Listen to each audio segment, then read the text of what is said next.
This is Beverly Hills. And here come the Beverly Hillbillies.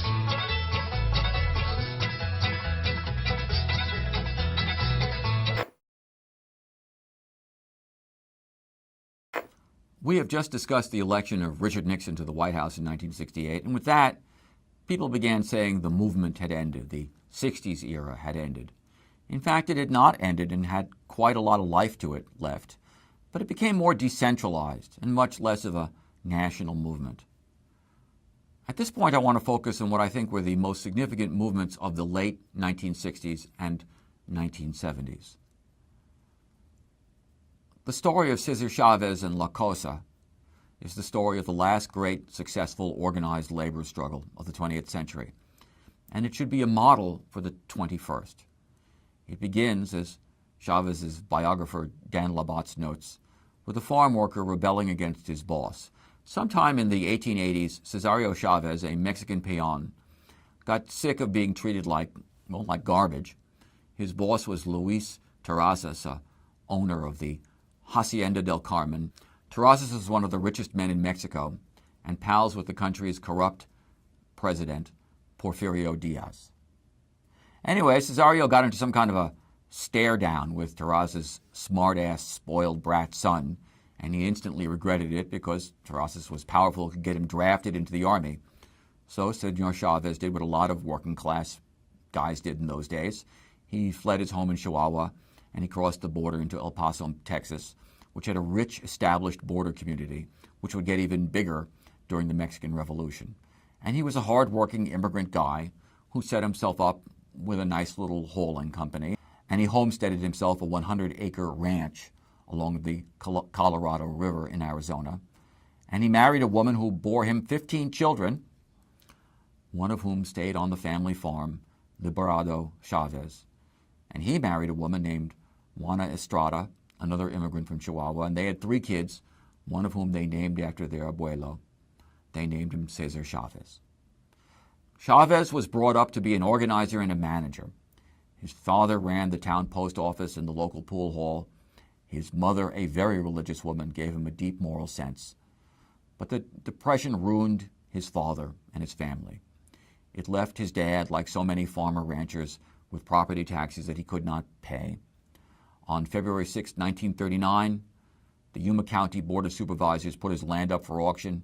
He desperately tried to buy it back, but the property went to a white man with access to cash. And the Chavezes were driven to join California's 250,000 migrant farm workers, Okies, Orkies, Filipinos, Japanese, Mexican-Americans, Mexicans, and African-Americans. The Chavez family lived in a San Jose barrio called Sal Si Puedes, get out if you can. Cesar went to various schools in various places. He hated these schools because in the integrated schools, the white teachers were racist. They made fun of Spanish and punished him for speaking it even informally. The segregated schools were poverty-stricken, barely functional. It was hard to be Mexican-American in early Depression California. The government forcibly deported perhaps as many as 500,000 Mexican-American people during that time. It made it very difficult for the Spanish-speaking peoples who managed to stay in the state. Contractors took advantage of the perilous situation for Mexican farm workers. They overcharged workers for the food sold in company canteens. They cheated them out of wages due. They deducted money for Social Security and didn't turn it over to the government. They lied about how much they would pay for some job and then paid them less. Arrested in Merced for no particular reason, Chavez joined the Navy. The worst 2 years of his life, he called them, working as a deckhand. Like many Mexicans, he never saw combat. He returned 2 years later, marrying a woman named Helen Fabella, and rented a one-room shack without electricity or running water and with little heat from a small stove. They scraped by and had 8 kids from 1949 through 1958. But Cesar Chavez had one thing going for him. He had a past in which things had been better, and he expected more from life than he was getting. And he knew about organizing, and he knew about being in charge, and he knew about unions.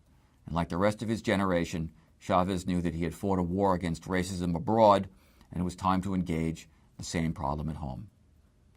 By the early 1950s, the United States had organized something called the Bracero Program. It was sort of a binational temporary contract worker program established during the Second World War to alleviate the agricultural labor shortage caused by the draft. To the big growers, it was a godsend, and they kept it going long after it was supposed to end. To the braceros, the Mexican contract workers, it was sometimes something akin to legalized slavery. The tools they used to reap harvest said it all, well described by Francisco Balderrama and Raymond Rodriguez in their excellent book on the braceros. One, they write, was the infamous short shoe, a hoe, which had a handle 12 to 18 inches long. A regular long-handed hoe could have been used, but it was considered harmful to the plants. With the short hoe, there was less margin for error. However, the modified hoe required the user to work in a bent-over position and crawl along the dusty rows of beets for 10 or 12 hours a day. At the end of the shift, it was nearly impossible to stand up straight. For young bodies, it eventually meant assuming a partially stooped position and suffering painful backaches for life. The other tool, more rightly called a weapon, resembled a razor-sharp machete with a mean, semi-curved 3 or 4 inch hook riveted on the end. Working at breakneck speed to pick up the beet with the hook and slice off the top in one swing was dangerous work. It was rare to meet a betabelero, a beet worker, who had not lost a finger or did not bear the scars of his trade. This was the world in which Chavez entered his post-World War II adult life. Into that world came an influence, a man named Father Donald McDonald, a radical priest who settled in Sicilies and talked Chavez into helping out with the church. McDonald became Chavez's intellectual mentor. He gave him books about Gandhi, about the strategy of passive nonviolent resistance, and Chavez became intrigued with Gandhi's philosophy. Chavez became a local community leader in Sicilies. But he knew that you can't beat a national or regional system of racism just by organizing your town. He knew that he needed allies. What he wasn't sure of was what kind or where, but he knew he needed help. And help and guidance came in the form of Fred Ross. Ross was part of something called community service organizations. It was an interesting thing about Ross. He'd started out as a social worker in one of the concentration camps for Japanese Americans during World War II, and he wound up as a community organizer after the war. And he was influenced by a man named Saul Alinsky, who argued that the way you organize workers was not just by organizing unions, but by creating community organizations that advocated for people around police brutality and services and taxation, community organizations that you built house by house, neighborhood by neighborhood, town by town, county by county. In Los Angeles, a man named Edward Roybal, an Hispano, as they called themselves, from New Mexico, built himself a political base in Los Angeles.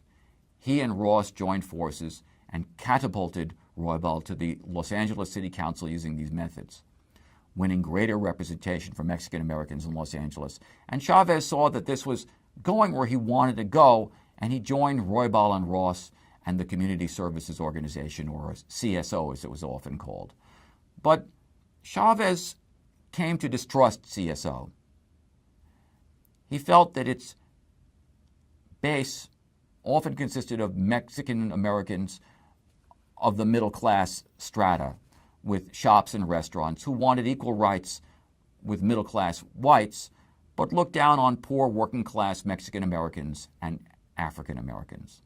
In fact, a Mexican American CSO member in Los Angeles discriminated against blacks at his restaurant, and when the NAACP asked him to stop, he wouldn't, and the local CSO leadership wouldn't demand that he stop discriminating. Disillusioned, Chavez began to turn his attention not just to organizing Mexican Americans around urban issues, but farm workers around class issues. For Mexican and Filipino workers, the big issue was the Bracero program. The Braceros were brought in to exploit Mexican workers and drive down wages for Mexican American workers. Chavez began organizing to pressure employers to hire local farm workers first. And as time went on, he realized that the only way to really address this was to organize a farm workers union. This was seen as a nearly impossible task. By 1871, just 560 men in California owned 8,685,439,000 acres of land. They ran state agricultural policy by virtue of their wealth and power, and this meant bringing in generation after generation of low-paid immigrant labor, driving one ethnic group out, bringing another in, Mexicans, Okies, Indians, Chinese, Japanese, in, out, in, out. The growers controlled county and state politics, and they wielded enormous influence over federal and state labor policy by virtue of their money, and they crushed unions right and left. But Chavez was determined. He found an ally in an equally determined young woman named Dolores Huerta, and they settled on a strategy. Focus on settled farm workers, use the CSO organizing strategy, and build constituencies of settled workers. The union's first convention consisted of 150 to 250 farm workers, some Anglos, Filipinos, and African Americans, mostly Mexican American workers. It called itself the National Farm Workers Association, and it was small and weak, but it was coherent, and it was held together by regular community house meetings. Like Gandhi, Chavez held the union together with community services. Headquartered in Delano, California, the union put together a gas station, stores, and services for the farm workers. Ironically, however, it wasn't Chavez who initiated the first truly militant action. It was another union led by Filipino workers under the leadership of a man named Manuel Oronday that called for a grape strike, a strike against grape growers in 1965. Would Chavez support the grape strike, he was asked. It was the right place and the right time to strike on behalf of grape workers. The Bracero program had expired a year earlier. The 1964 Civil Rights Act had passed, which banned discrimination in the workplace. And after the bitter Watts riot of 1965, the country desperately wanted to turn to something that would redeem the civil rights movement, that would get it back on the right track. And there were the farm workers in La Cosa. Viva La Cosa, they said. Chavez understood this. He understood that in some ways he could frame his strike as the logical extension of the Mississippi Freedom Summer. He saw the way King and his movement had taken local struggles in the South and turned them into national issues. And in 1965, he decided to do the same. He called for a national boycott of grapes. The two unions asked millions of Americans to support the farm workers by boycotting grapes from the ranches that the union had struck. It was an irresistible tactic. Chavez sent organizers across the United States, and they told Americans that suddenly here was this easy thing you could do to help poor minority workers. Just don't buy California grapes until the strike is settled. And Chavez would show up in front of supermarkets with folk singers like Joan Baez and politicians like Robert Kennedy. To the outrage of the growers, the Johnson administration gave Dolores Huerta a $267,000 Great Society Program grant. By 1966, the growers realized that public opinion was with Chavez and his union, and they recognized his union and signed a contract. Here was an unprecedented and inspiring victory for agricultural workers and for people who now call themselves Chicanos. Politically, the Chicano movement put itself on the map most dramatically in 1969 in Crystal City, Texas. Crystal City was a migrant worker town. It called itself the spinach capital of America, complete with a statue of Popeye. Mexican Americans, however, constituted 85% of the population, while Anglos owned 95% of the land. The high school was a disaster for Mexican American kids. It strictly enforced a no Spanish-speaking regulation, even though the student body was 90% Latino. The faculty, three-quarters white, picked the cheerleaders and the baton twirlers and the homecoming queen, and they enforced a limit on the number of Mexican American cheerleaders. The homecoming queen had to have a parent who was an alumni, and this basically harkened back to when the school was mostly white. So this essentially functioned as a kind of a grandfather, or I guess in this case, a grandmother clause, guaranteeing that the homecoming queen was always white. In November of 1969, a community coalition demanded that the high school change, that it include courses about Mexican American history, more Mexican American counselors and instructors, no punishments for students who spoke Spanish in the halls. When the board did not respond, 1,700 Chicano students walked out of classes, parents picketed the school, The city became engulfed in an enormous controversy over the school, but by sheer dint of numbers, Crystal City's Chicano community triumphed. They formed a political organization, which they called the La Raza Unity Party, and won control of the school board in the elections of 1970, and eventually the municipal government of Crystal City itself. I entered high school in 1969. I was 15. And one day, a girl who sat next to me said she wanted to ask me a question. She looked very nervous. I'll never forget that moment. She said, "Matthew, what do you think of women's lib?" I looked at the expression on her face and I took a deep breath and I said, I didn't know what it was, but I was for it, which turned out to be the right answer. Well, a lot of water under the bridge since that moment, so let me give you a short history of the American women's rights movement up until 1969. In 1848, as the struggle for democratic nations heated up in Europe, a group of women arrived in Seneca Falls, New York, and signed a Declaration of Sentiments and Resolutions, which included a demand for women's suffrage, the right of women to vote. Most of these women, some of whom were black, were subsumed in the abolitionist struggle against slavery. An entire generation of women descended upon the South to work as school teachers and reformers after the Civil War and during Reconstruction, which we talked about in earlier lectures. After the war, they expected to be given the right to vote. Instead, they got the 15th Amendment in 1870, which gave all men, including black men, the right to vote, but not them.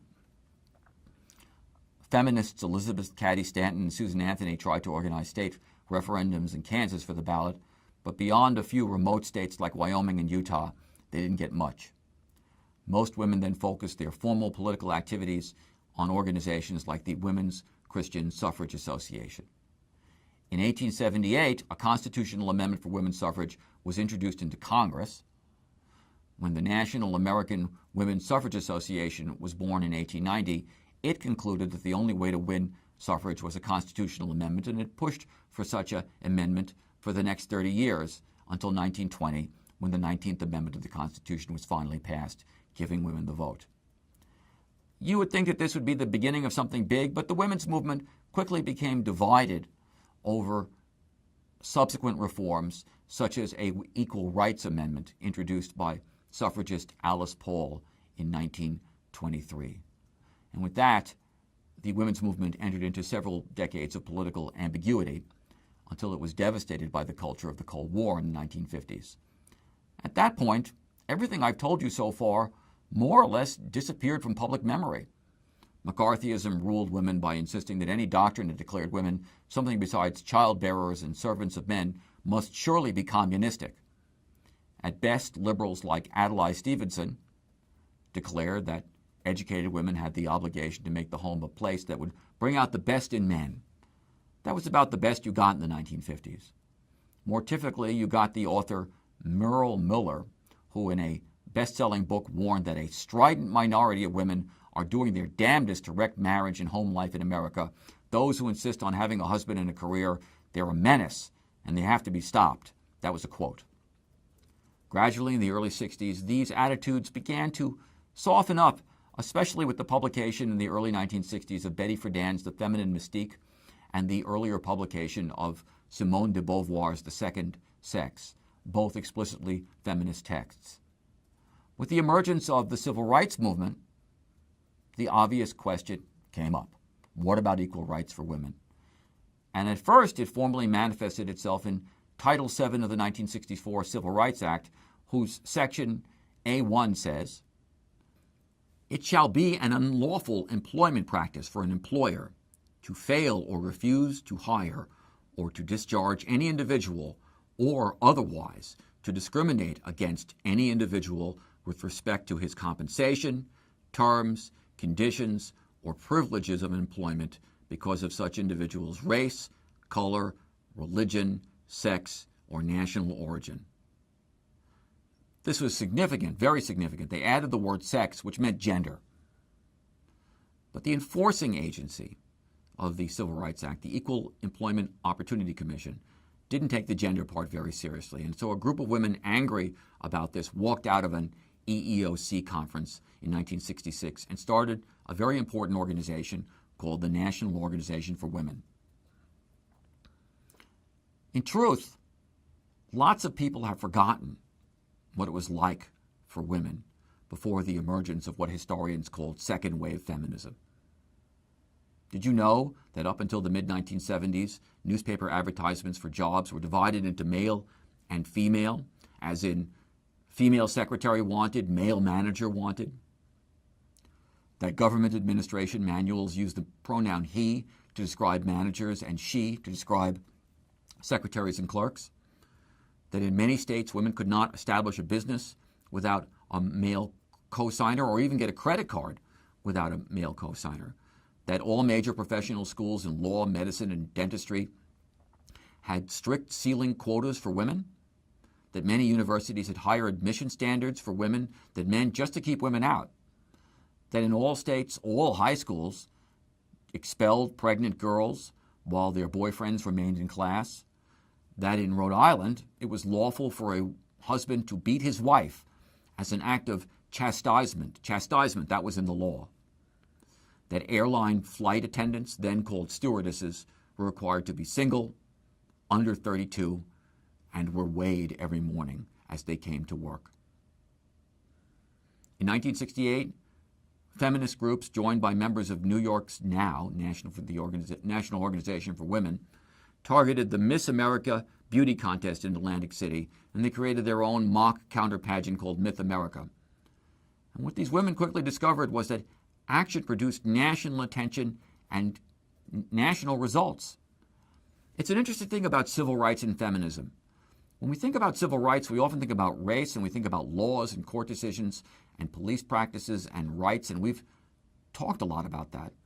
But when we think about feminism, the conversation often drifts to culture and sociology, the ways that women are represented in the media, our assumptions about women in the workplace or in other sectors, and all of that is legitimate discussion. But in fact, feminism is all about civil rights as well. And the feminist movement that exploded between 1964 and 1979 was in fact a civil rights movement. During these years, crucial laws like the Equal Pay Act of 1963 were enacted in Congress, which barred sex discrimination among holders of the same jobs. Laws were passed barring sex-segregated help wanted ads that said things like women wanted as secretary and man wanted as manager. University and professional schools dropped their quotas on women applicants. Requirements that women seeking credit had to have a male co-signer were eliminated. And I can go on and on. It's safe to say that the period between 1969 and 79 was the golden age of American feminism. It revolutionized American society, and most centrally in the Supreme Court decision Roe v. Wade. In 1973, the Supreme Court handed down a decision in that case announcing that the United States Constitution protects a woman's right to decide whether to end her pregnancy in the first trimester. It should be noted that supporting all these changes were another constituency that we sometimes don't give credit to when talking about this particular aspect of history. And that constituency played an interesting role in the story of Catherine Switzer. Catherine Switzer was the first woman to officially complete the Boston Marathon. Considered too fragile for the 26-mile endurance test, women were prohibited from running in the race. But Switzer registered herself as K. Switzer and got a number 261, and she showed up at the race and started running. As she was zipping along with the rest of the guys, one of the race monitors, an older fellow, ran behind her and grabbed her and tried to throw her off the road. And three of her friends, all men running in the race, grabbed the race monitor and threw him off the road. As Switzer later put it, she was afraid that they had killed him. She looked at the guys who had helped them, and they just looked back at her, and one said, "Run, run." So she kept running, and she finished the marathon. What they did for Switzer is a kind of a metaphor for the feminist revolution of the 60s and 70s. Women led the charge. But none of those court decisions, legislative decisions, board decisions, and other decisions would have happened if men hadn't stood up and said, enough is enough.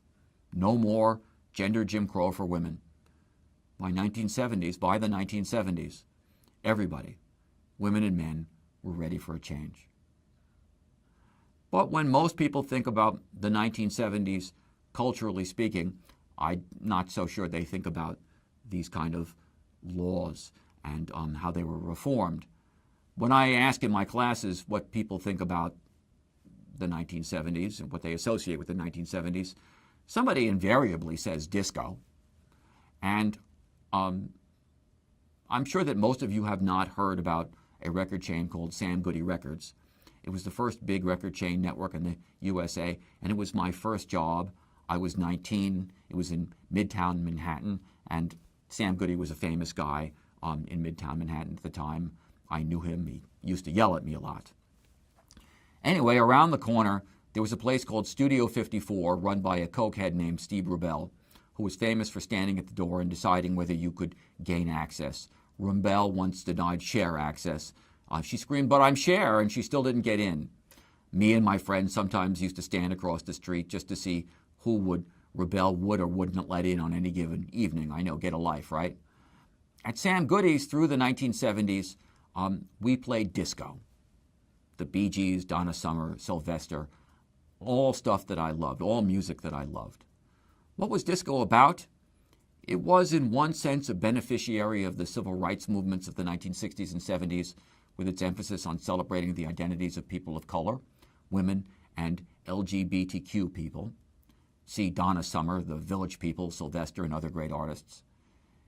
It was, in another sense, about redefining the purpose of music away from the late 1960s music, in which music was about communality, away to some degree from the protest music of Bob Dylan or Phil Oakes, from the sort of statements of the Beatles, such as "Come Together" and "All You Need Is Love," from the music for giant BM-type festivals of the late 1960s, such as Woodstock, which were very rurally oriented, in which the point was to celebrate a new collective countercultural way of being. That vision took a body blow in the early 1970s via three major events. One, first, the re-election of Richard Nixon in 1972, and specifically the defeat of his challenger, Senator George McGovern. Second, the Watergate revelations of 1973 and 1974, and finally the end of the Vietnam War for the United States. Shortly after the defeat of Hubert Humphrey in 1968 and the election of Richard Nixon, anti-Vietnam War and pro-civil rights Democrats undertook to reform the Democratic Party. Humphrey had won over anti-war candidate Gene McCarthy without running in any primaries. Activists now wanted a primary system that was more open, that gave state primaries more of a role, and made it easier for grassroots activists to become delegates, as opposed to the usual delegates, mayors and state legislators and their friends. And in the process, these activists transformed the Democratic Party. Half the delegates who came to the 1972 Miami Democratic Convention were teachers and housewives and professionals instead of professional politicians. 4 out of 5 had never attended the Democratic National Convention or any convention before. Lots of women delegates put down their full names on the roster as Ms., M.S. Feminist writer Betty Friedan came to the convention as a delegate. The California delegation, one journalist noted, looked like a bunch of hippies, Chicano activists, and Black Panthers. The convention chose the man who had presided over the process of reforming the party, Senator George McGovern of South Dakota, and McGovern reflected the values of the 60s. He called for the decriminalization of marijuana. He called for amnesty for draft resistors. He advocated major tax increases on corporations and on inheritance taxes. He supported busing when 60% of white citizens opposed it, when white riots were taking place in Boston over it. Most of all, he stood in opposition to the Vietnam War. 90 days, McGovern promised. If I'm elected, the troops are out of Vietnam in 90 days. He declared on the floor of the Senate, quote, "Every senator in this chamber is partly responsible for sending 50,000 young Americans to an early grave. This chamber reeks of blood." That was a quote. Nixon didn't really run against McGovern.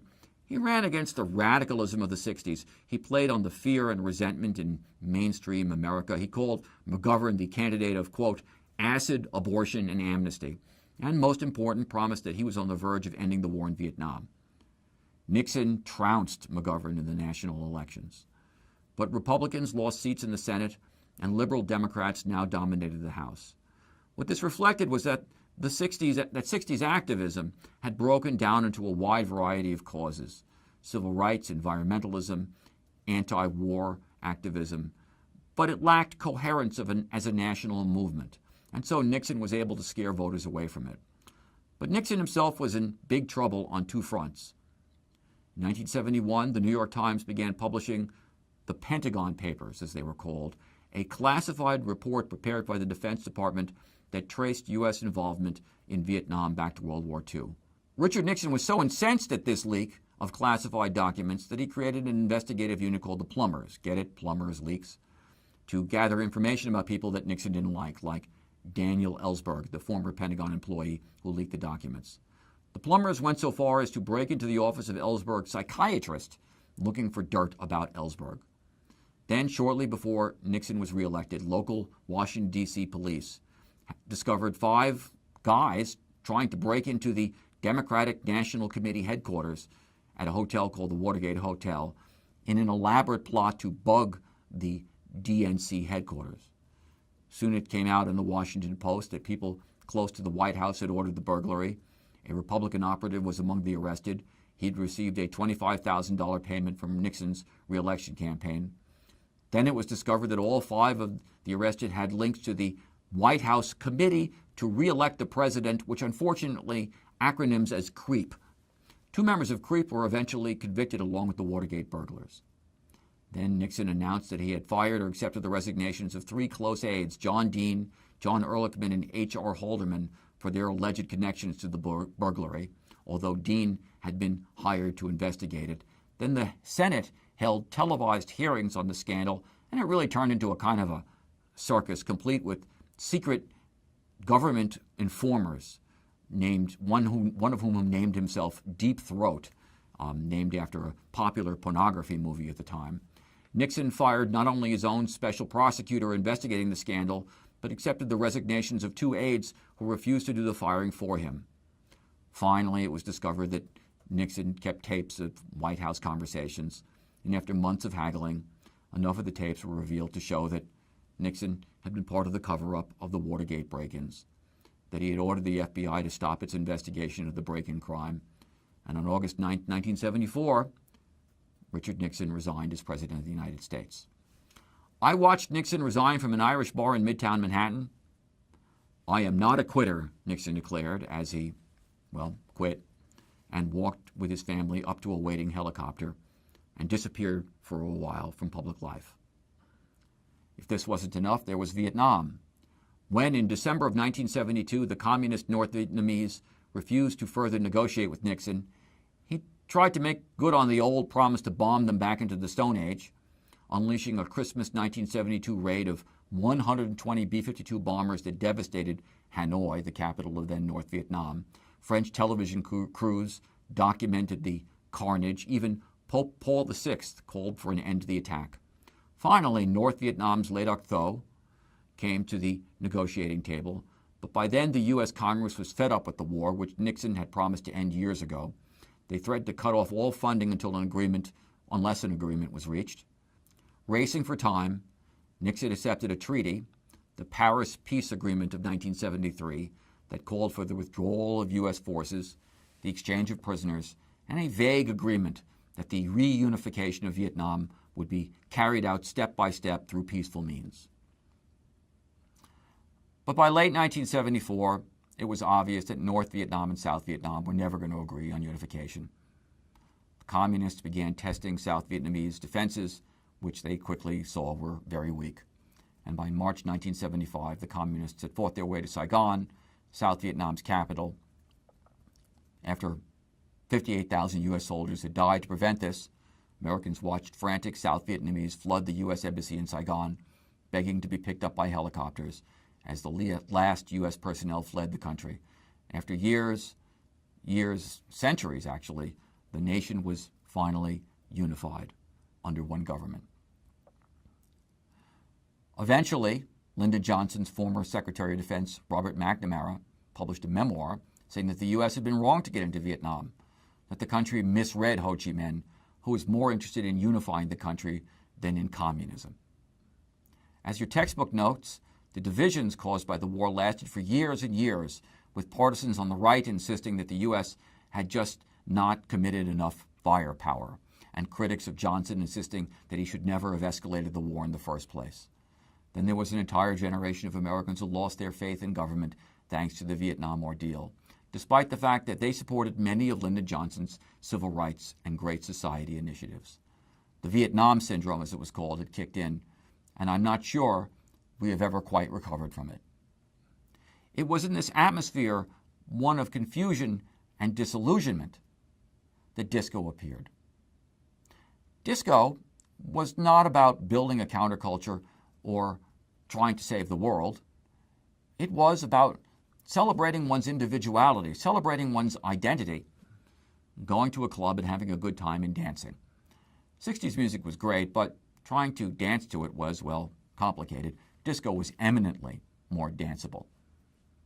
Disco often expressed a vague yet profound disappointment, a sense of emptiness or even betrayal to be filled with dance music, as in the Bee Gees' hit song, Staying Alive. I'll read you a little bit of it. Well, you can tell by the way I use my walk, I'm a woman's man, no time to talk. Music loud and women warm. I've been kicked around since I was born. Whether you're a brother or whether you're a mother, you're staying alive, staying alive. Feel the city breaking and everybody shaking, and we're staying alive, staying alive. Or Gloria Gaynor's hit song, I Will Survive. Go on now, go walk out the door. Just turn around now because you're not welcome anymore. Weren't you the one who tried to hurt me with goodbye? Did I crumble? Did you think I'd lay down and die? Oh no, not I. I will survive.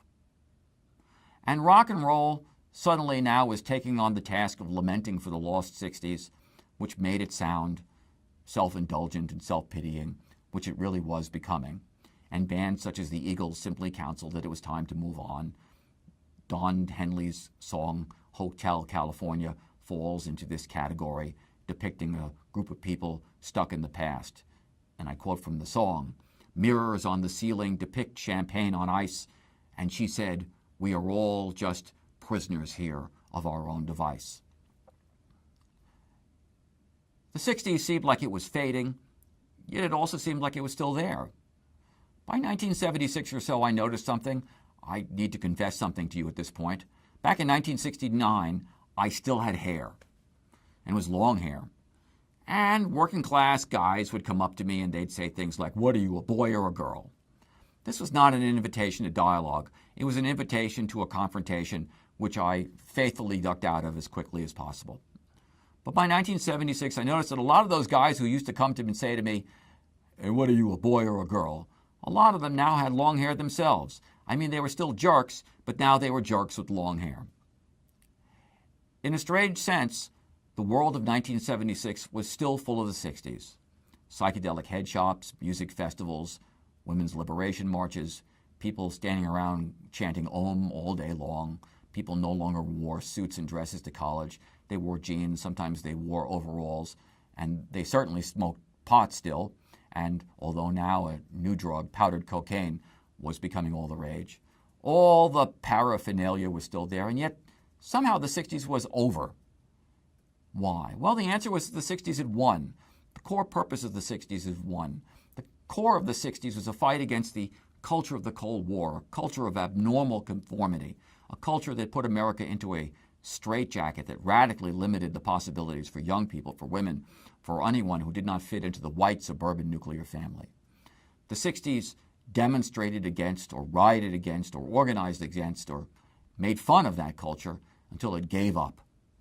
And so now presidents went to meetings at the White House in work shirts and jeans, and corporate executives wore ponytails to work, and words like partner and co-parent became common expressions, a recognition of the actual complexity of family life, and public television stations doubled their subscriber income by featuring psychiatrists who talked about codependence in your inner child, and computer corporations showed consumers pictures of Gandhi and told them to think different and buy their product when, if they really thought different, like Gandhi, they'd stop buying products. The 60s ended not because it lost, but because it won. It It destroyed the culture of the Cold War and replaced it with something that has become normal. But percolating under all of this was a vibrant new conservative movement that borrowed the best of the 60s, its individualism, to win the country back again in 1980. And we'll talk about that in our final lecture on the 60s era.